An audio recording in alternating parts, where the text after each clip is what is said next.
दोस्तों ये कहानी राजस्थान के जयपुर शहर की है, जहाँ पर एक महिला पुलिसकर्मी होती है जो रिक्शा लेकर अपनी ड्यूटी जाया करती है। धीरे धीरे रिक्शा चालक और महिला पुलिसकर्मी की दोनों की शादी हो जाती है। दोनों बड़े डॉक्टर बनते हैं और लोगों की सेवा करते हैं। दोस्तों नमस्कार, मैं हूं आपका अपना दोस्त सर्वेश सारस्वत और आप सुन रहे हैं सिद्धि सारस्वत ब्रजवासी की कहानियाँ। दोस्तों आज की कहानी बहुत ही महत्वपूर्ण है, कहानी को पूरा सुनिएगा। दोस्तों कहानी अगर अच्छी लगे तो कहानी को लाइक और शेयर ज़रूर कर देना। दोस्तों आपसे एक अनुरोध है कि अगर आप हमारे चैनल पर नए हैं तो चैनल को सब्सक्राइब करके बेल आइकन ज़रूर दबा लीजिएगा, जिससे मेरा हौसला बढ़ता रहे। दोस्तों जयपुर शहर में जो महिला पुलिसकर्मी होती है उसका नाम संध्या होता है। वो सुबह ड्यूटी टाइम पर अपने घर से निकलती है, रिक्शा पकड़ती है और अपनी ड्यूटी चली जाती है। और जो रिक्शा चालक होता है उसका नाम सुनील होता है। जैसे ही महिला पुलिसकर्मी संध्या अपने घर से ड्यूटी के लिए निकलती है, राइट टाइम उसी समय पर रिक्शा चालक सुनील उसको वहाँ खड़ा मिलता है और उसे बिठा के उसके ड्यूटी तक छोड़ देता है, जो कि उसका थाना वहाँ से लगभग 1 किलोमीटर की दूरी पर था। इसी तरह रोज़ सिलसिला चलता रहता है। एक दिन महिला पुलिसकर्मी संध्या को एक शक हो जाता है और वो उस रिक्शा चालक से पूछने लग जाती है, आप यहाँ खड़े रहते हो? तो सुनील बोलता है कि हाँ, जैसे ही आप निकल के आते हो उसी समय पर मेरा निकलना होता है और सबसे पहले मैं आपको अपने रिक्शे में बैठाता हूँ और लेकर जाता हूँ तो मेरी बोहनी हो जाती है। इससे मेरा पूरा दिन अच्छा निकलता है। फिर संध्या कहती है कि आप शक्ल से तो नहीं लगते हो कि आप रिक्शा चालक हो, लगते हो आप किसी अच्छे घर से हो, पढ़े लिखे हो, तो आप कुछ अपने बारे में बताओ। तो सुनील अपने बारे में बताता है कि मैं मजबूरी में ये रिक्शा चलाता हूँ, दरअसल मैं रिक्शा चलाने वाला नहीं हूँ। तो संध्या पूछती है आप कहाँ के रहने वाले हो, क्या करते हो, क्या पढ़ाई की है आपने? तो वो बताता है कि मैं छपरा जिला बिहार से हूँ और मैंने बी फार्मा की पढ़ाई की है। दरअसल हुआ ये कि मेरे घर में पिताजी ही कमाने वाले थे और मैं पढ़ाई कर रहा था। कुछ समय से पिताजी बीमार होने के कारण हमारा पूरा पैसा उनकी बीमारी में लग गया। लंबे समय बीमारी चलने से पूरा पैसा खर्च हो गया और वो इस दुनिया से चले गए। इसके बाद पूरे परिवार की जिम्मेदारी मेरे पर आ गई और मैं घर में अकेला कमाने वाला, मेरी पढ़ाई बाधित हो गई, पढ़ाई छोड़ना पड़ा और मैं कमाने के लिए जयपुर आ गया। यहाँ पर मैं रोजी रोटी कमाता हूँ और अपने घर को चलाता हूँ। मजबूरी में मुझे रिक्शा चलाना पड़ा, मेरे को नौकरी कोई मिली नहीं, तो फिर मैं क्या करता, रिक्शा ही चलाता हूँ और अपना पेट पालता हूँ। ऐसी बातें करते करते उसका थाना आ जाता है और उसको छोड़ देता है। ऐसे ही नित्य यही नियम से वो सुबह निकलती है ड्यूटी के लिए, संध्या ड्यूटी के लिए निकलती है और सुनील भी अपनी ड्यूटी के लिए जो रिक्शा चलाने का जो काम था वो काम करता है। संध्या के थाने में एक और पुलिसकर्मी होता है जिसकी नज़र संध्या पर होती है। वो संध्या को बहुत चाहता है, लेकिन जो रिक्शे वाले के साथ में वो रोज़ आती है ये उसे बिल्कुल भी अच्छा नहीं लगता। धीरे धीरे वो जो पुलिसकर्मी होता है वो सुनील के ऊपर एक फर्जी मुकदमा करके उसको फंसा देता है। संध्या उसको उस फर्जी मुकदमा से बाहर निकालती है और बोलती है ऐसा करो कि आप कहीं नौकरी क्यों नहीं कर लेते हो?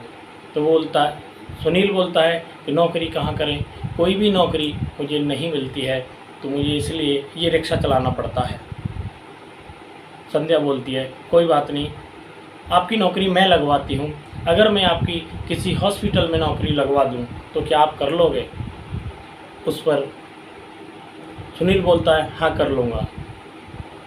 संध्या शहर के बड़े हॉस्पिटल में जाके डिस्पेंसरी में फार्मेसी के काम पे उसकी नौकरी लगवा देती है और वो जॉब करने लगता है। इधर संध्या अपनी ड्यूटी करती है और रिक्शा छोड़ के सुनील भी अपनी जॉब करने लगता है। धीरे धीरे दोनों की दूरियां कम होने लगती हैं, बहुत अच्छे दोस्त हो जाते हैं, साथ में घूमते हैं, कभी पार्क में देखे जाते हैं तो कभी मॉल में देखे जाते हैं, तो कभी बस स्टैंड पर देखे जाते हैं, कभी मार्केट में देखे जाते हैं, कभी थिएटर में देखे जाते हैं। और ये सब देखकर जो पुलिसकर्मी था जिसका नाम रमेश था, रमेश को ये बात अच्छी नहीं लगती, तो रमेश उसको अपने रास्ते से हटाना चाहता है।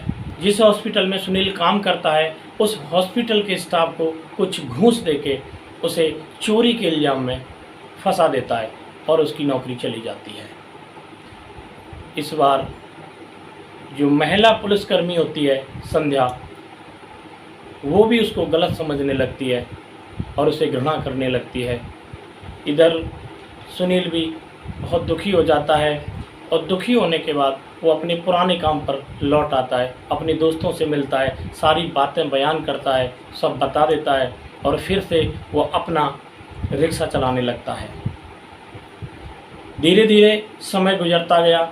एक दिन जो पुलिसकर्मी था वो अपने किसी दोस्त को बताने लगा कि मैंने इस तरीके से उस लड़के को अपने रास्ते से हटा दिया, और संध्या को लगा कि उसने चोरी की है। दरअसल चोरी तो उसने की ही नहीं थी, वो तो निर्दोष है। और ये सारी बातें संध्या सुन लेती है।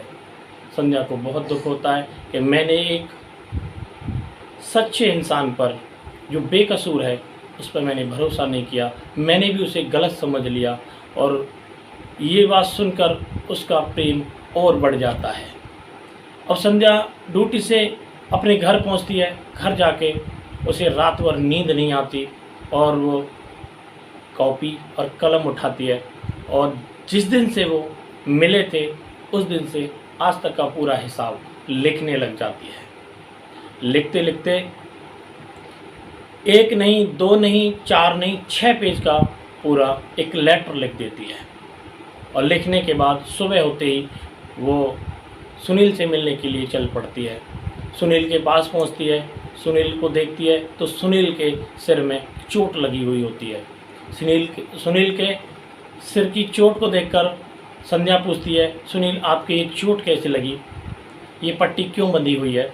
तो सुनील बताता है कि आपके थाने में जो पुलिसकर्मी है उसी ने गुंडों के द्वारा मुझे पिटवाया है और मुझे जान से मारने की धमकी दी है, इसलिए मेरे सर में चोट आई है, ऐसा कहता है। संध्या को बहुत दुख होता है और उसका प्यार और भी बढ़ने लगता है। वो सोचती है कितना सज्जन और भोला भाला इंसान है, इसके साथ ऐसी जाति मैं नहीं होने दूंगी। वो कुछ और भी कहना चाहती है, लेकिन उससे पहले सुनील उससे हाथ जोड़कर बोलता है, मैडम आज तक जो कुछ भी हुआ वो सब ठीक था और मैं आपके हाथ जोड़ता हूँ, और आप पुलिस वाली हो और मैं एक साधारण सा आदमी। ऐसा कह के सुनील आगे बढ़ जाता है। तभी संध्या पीछे से उसे रोकती है और बोलती है, कोई बात नहीं, मैं आज जो लेकर आई हूँ आप ये ले जाओ। वो पूरा चिट्ठी सुनील के हाथ में देकर संध्या बोलती है कि ये जो मैंने लिखा है इसको पढ़ लेना और मेरे को इसका जवाब लेटर के माध्यम से ही चाहिए। ऐसा कह के संध्या अपने घर आ जाती है और सुनील पूरे दिन काम करता है। काम करने के बाद जब अपने कमरे पे पहुंचता है तो उस लेटर को निकालता है और उसको पढ़ने लगता है। उस लेटर में लिखा था, सुनील मैं आपसे बहुत प्रेम करती हूँ, मुझे आप माफ़ कर दो, मैंने तुम्हें समझने में भूल कर दी। आप बहुत ही सज्जन इंसान हो, सच्चे इंसान हो, और जो चोरी का इल्ज़ाम तुम्हारे पे लगा था, दरअसल मुझे पता चल चुका है कि वो चोरी आपने नहीं की थी, आपको फंसाया गया था। मुझे सब कुछ पता चल चुका है, मुझे माफ़ कर दो और मैं आपसे बहुत प्रेम करती हूँ। मैं तुमसे शादी करना चाहती हूँ, आप मेरे से शादी कर लो। और भी बहुत सारी बातें जिस दिन से मिले थे और आज तक की सारा वाक़या उसमें लिख देती है। लिखने के बाद सुनील उसको पढ़ता है। पढ़ने के बाद सुबह होते ही फिर रास्ते में संध्या से मुलाकात होती है और वो शादी के लिए मना कर देता है। बोलता है मैडम आप पुलिस वाली हो और मैं एक साधारण सा इंसान हूँ, मेरी और आपकी बराबरी नहीं हो सकती। मैं रिक्शा चलाता हूँ, आप पुलिस में हो, तो ये शादी कैसे हो सकती है। और ये कह के सुनील चल देता है। संध्या भी कहती है कि कुछ भी हो, मैं शादी करूँगी तो आपके साथ करूँगी, वरना शादी नहीं करूँगी। संध्या अपने घर चली जाती है, उसे नींद नहीं आती है, सोचती रहती है कैसे शादी करनी है, क्या करना है। इधर संध्या भी नर्सिंग का कोर्स करी हुई थी, अब उसे डॉक्टर बनना था। डॉक्टर बनने की उसकी पहले से ही लालसा थी, तो पुलिस में ड्यूटी करने के साथ साथ में डॉक्टरी का कोर्स भी करने लगती है, बी फार्मा की पढ़ाई पढ़ने लगती है। कुछ समय गुजरता है, बी फार्मा की पढ़ाई पूरी कर लेती है और जो सुनील होता है वो भी अपना रिक्शा चलाता है। 2-3 साल गुजरने के बाद जब उसकी डॉक्टर की पढ़ाई पूरी हो जाती है, वो फिर से सुनील के पास जाती है और कहती है मैं हार नहीं मानूंगी सुनील, मैं शादी करूंगी तो आपके साथ करूंगी, वरना नहीं करूंगी। सुनील भी मान जाता है। जब वो डॉक्टरी की पढ़ाई पढ़ के आती है तो पुलिस के डिपार्टमेंट से वो रिज़ाइन कर लेती है, अपनी नौकरी छोड़ देती है और सुनील से शादी कर लेती है। सुनील से कोर्ट में जाके कोर्ट मैरिज करती है। कोर्ट मैरिज करने के बाद दोनों मंदिर में जाते हैं।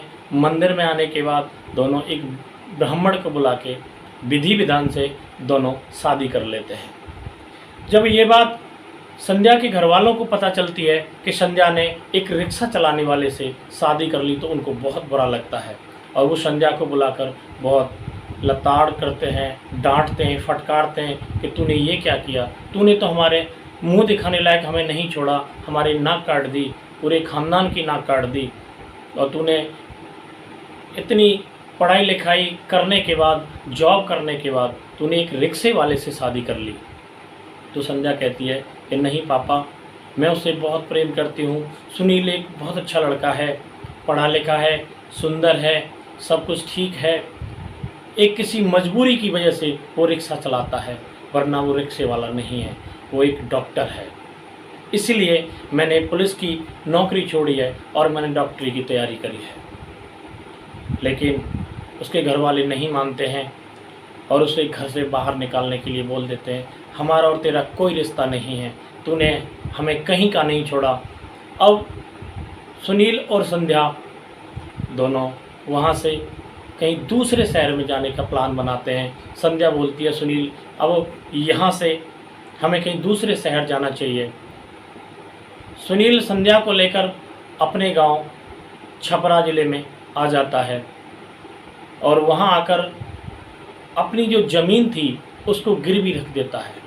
गिरवी रखने के बाद दोनों संध्या और सुनील एक हॉस्पिटल का निर्माण करते हैं और उस हॉस्पिटल में संध्या डॉक्टर होती है, जिसने लेडीज स्पेशलिस्ट कोर्स कर रखा था, और जो सुनील होता है वो उस हॉस्पिटल का मैनेजर बन जाता है। दोनों लोग मिलकर उस हॉस्पिटल को चलाने लगते हैं और धीरे धीरे हॉस्पिटल चलने भी लगता है। वहाँ पर वो पूरे समाज की तहे दिल से सेवा करते हैं। जो गरीब लोग होते हैं उनको वो फ्री में इलाज देते हैं। धीरे धीरे करके उसी के साथ जो सुनील होता है अपनी डॉक्टर की पढ़ाई कंप्लीट करता है, पूरी करता है, और वो भी एक एमडी की डिग्री प्राप्त करता है। दोनों संध्या और सुनील बड़े डॉक्टर बन जाते हैं और पूरे समाज की सेवा करते हैं। तो दोस्तों, ये कहानी आपको कैसी लगी? अगर कहानी अच्छी लगी हो तो लाइक करना, शेयर करना, और संध्या ने एक रिक्शे वाले से शादी करके सही किया या गलत कमेंट बॉक्स में ज़रूर बताइएगा। तो मिलते हैं किसी अन्य कहानी के साथ, तब तक के लिए नमस्कार, जय हिंद।